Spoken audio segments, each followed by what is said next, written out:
ईश्वर जो कुछ भी करता है हमारे अच्छे के लिए ही करता है। लेकिन हम पता नहीं ये क्यों सोचते हैं कि ईश्वर हमारे लिए गलत कर रहा है। हमसे ज्यादा ईश्वर को पता है कि हमारे लिए क्या सही है क्या गलत। ईश्वर जो कुछ भी करता है उसमें कोई ना कोई राज जरूर होता है। लेकिन हम हमेशा यह कहते हैं कि पता नहीं हमने ऐसा क्या गुनाह किया जो ईश्वर हमारे साथ ऐसा कर रहा है।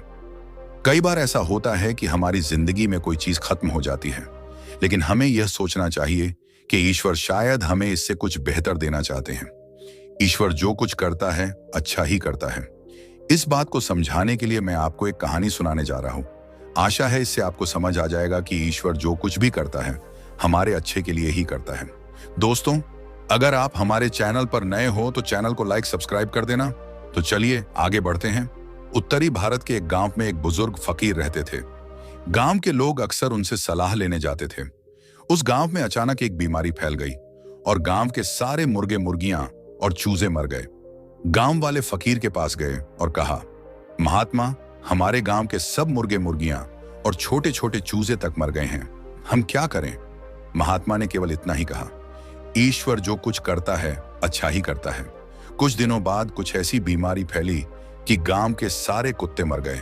गांव वाले फिर महात्मा के पास गए और प्रार्थना की, महात्मा जी, गांव के सब कुत्ते मर गए हैं, अब कुत्तों के बिना चोरों से गांव की रखवाली कौन करेगा, हम क्या करें? महात्मा ने फिर कहा, इसमें भी कोई भलाई ही होगी। ईश्वर जो कुछ भी करता है अच्छे के लिए करता है। उस जमाने में माचिस नहीं होती थी। गांव में लोग आमतौर पर आग राख में दबा कर रखते थे। गांव के कुत्ते मरने के बाद कुछ समय बाद गांव में ऐसी जबरदस्त आंधी और बारिश आई कि सारे गांव की आग एकदम बुझ गई। इस पर लोग और भी दुखी हो गए। लोगों ने महात्मा के पास जाकर कहा, महात्मा, अब तो सारे गांव की आग भी बुझ गई है, क्या किया जाए? महात्मा ने फिर कहा, यह तो ईश्वर की ओर भी दया है।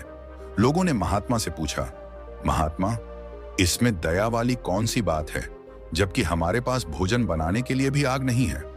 महात्मा ने कहा, इंतजार करो और देखते जाओ। ईश्वर की मौज को समझना इतना आसान नहीं, थोड़ा धैर्य रखो। लोगों ने इस बात को पसंद नहीं किया और दोबारा प्रार्थना की, महात्मा, हमारे हक में प्रार्थना करो। महात्मा ने जवाब दिया, अच्छा, एक दिन और ठहर जाओ, फिर अपने आप पता चल जाएगा। लोगों ने विश्वास ना करते हुए कहा, चलो चलें, यह तो इसी तरह कहता रहता है। अभी एक दिन ही गुजरा था कि एक बादशाह कत्लेआम करता हुआ उस गांव के पास से गुजरा तो बोला कि यहाँ पेड़ तो है, पर ना कुत्ते भौंकते हैं, न मुर्गे बांग देते हैं, न धुआं निकलता है। लगता है यहाँ कोई आबादी नहीं है, छोड़ो इसको। और वह गांव के बाहर से ही निकल गया। अब गांव वालों को पता चला कि ऐसा सब कुछ क्यों हुआ। वे महात्मा के पास गए और सच्चे दिल से उनका शुक्रिया अदा किया। महात्मा ने कहा, भाइयों, शुक्र है कि आप सब कुशल हैं। जिन पर ईश्वर की कृपा हो उनका कुछ बुरा नहीं हो सकता। इसलिए कहते हैं कि महात्माओं की हर बात में कोई ना कोई राज होता है। जो ईश्वर का हुक्म माने वही असली सेवक हैं। देखा दोस्तों, आपने, ईश्वर जो कुछ भी करता है हमारे अच्छे के लिए ही करता है।